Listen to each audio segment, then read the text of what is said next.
अतिथि श्रीमान राजीव जैन जी, जोरदार तालियों से स्वागत करेंगे।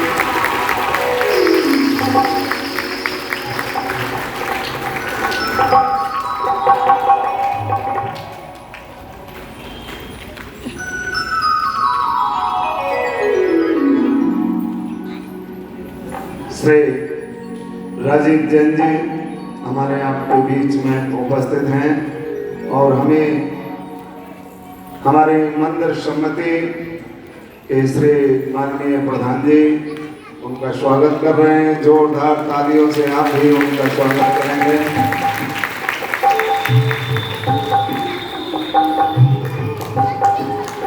हाँ, अब जो है हमारे बाला कीर्तन पार्टी की तरफ से भी जैन साहब का स्वागत किया जाता है।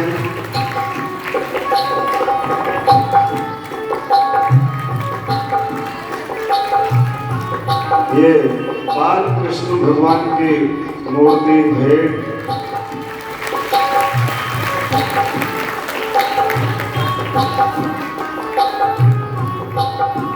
जैन साहब के बारे में काफी सुना है हमने कि बहुत ही दान धर्म की तरफ आपकी रुचि है और हम ये चाहते हैं इसी तरह से जैन साहब धार्मिक कार्यों में पधारते रहें और ऐसे कार्यों को हमेशा हमेशा कराते रहें। और ठाकुर जी से प्रार्थना करते हैं भगवान ने इसी मार्ग में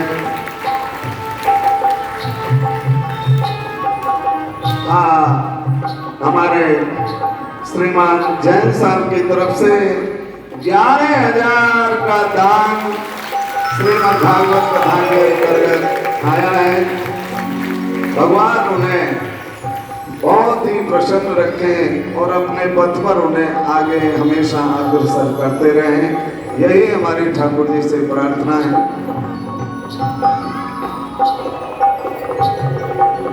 और देखिए, आप जिस हॉल के अंतर्गत विराजमान हैं, इस हॉल में जैन साहब का विशेष योगदान रहा है। इसके लिए तालियों से स्वागत करेंगे जैन साहब का। बहुत बहुत धन्यवाद, बहुत बहुत अभिनंदन, बहुत बहुत। हाँ, मैं जैन साहब से प्रार्थना करूंगा कि सभी जनता जनार्दन के लिए 2 शब्द बोलकर इन्हें संतुष्टि। राधे राधे राधे राधे। व्यास गद्दी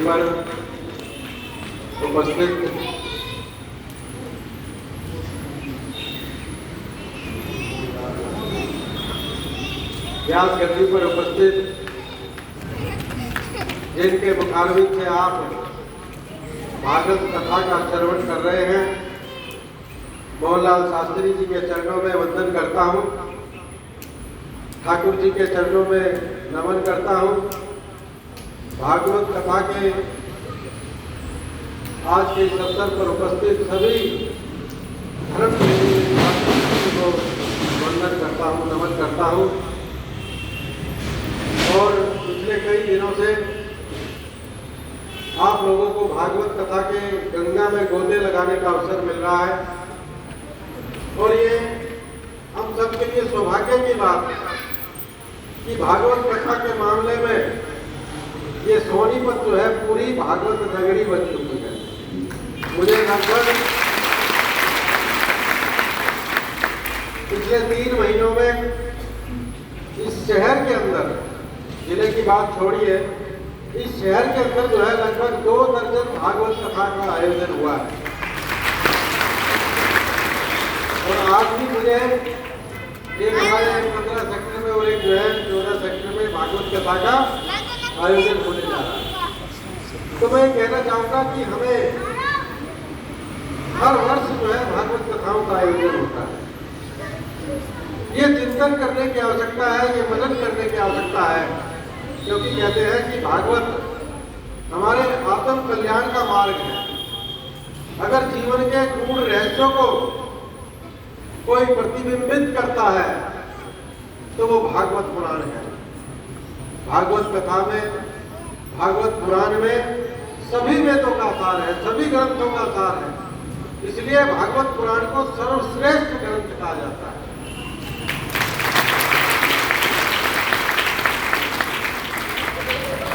और भागवत कथा,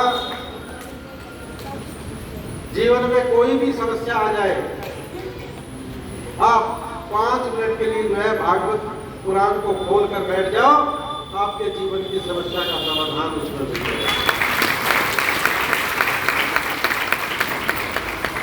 और बार बार भागवत इसलिए क्योंकि हम सांसारिक प्राणी, सामाजिक जीव हैं, भूल जाते हैं। मंदिर के प्रांगण से निकलकर हम आधी बातें भूल जाते हैं और घर जाकर जो है फिर आधी बातें भूल जाते हैं। आवश्यकता इस बात की है कि शास्त्री जी द्वारा जो भागवत के माध्यम से वचन कहे गए उनको ध्यान से सुनो।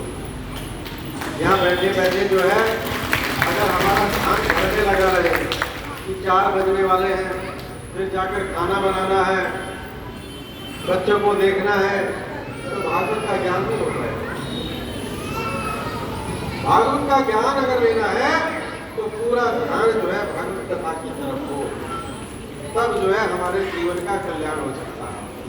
कहते हैं कि भागवत के श्रवण करने से जीवन का कल्याण होता है, और वो तभी संभव होगा कि जब हम सुनकर उस पर अपने जीवन में अमल करने का प्रयास करेंगे। और मैं समझता हूँ कि शास्त्री जी द्वारा मुझे जो है मेरा दुर्भाग्य भी कहिए कि मैं कई दिनों के बाद जो है, क्योंकि मैं बाहर था और कल भी रेवाड़ी के अंदर जो है हमारे संगठन के द्वारा एक बहुत बड़ी भागवत जो है वहाँ पर हो रही है।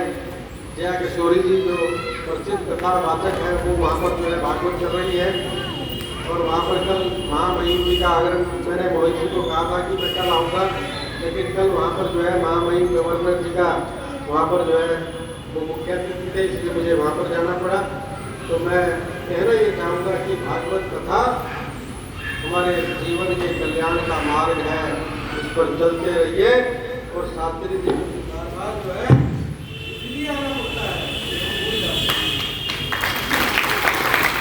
इस कथा को अपने अंतर मन में धारण करें, अपना जो है इसका आत्मज्ञान करें और इसको जो है अपने मन में धारण करके जो है इस पर चलते रहे तो हम सबके जो है जीवन का कल्याण होगा।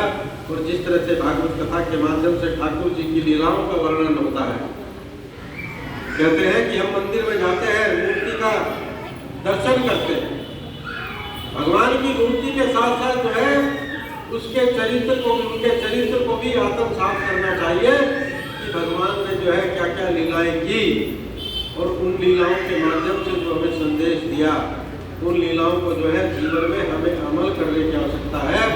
तभी जो है हम सामाजिक बुराइयों के खिलाफ, क्योंकि जितने भी हमारे जो है भगवान हुए उन्होंने राक्षसों का वध किया, इस पृथ्वी को राक्षस से मुक्त किया, हमें जो है सामाजिक बुराइयों से मुक्त करने का जो है बीड़ा उठाना है। तभी जो है भागवत कथा का वाचन यहाँ पर जो है सार्थक होगा।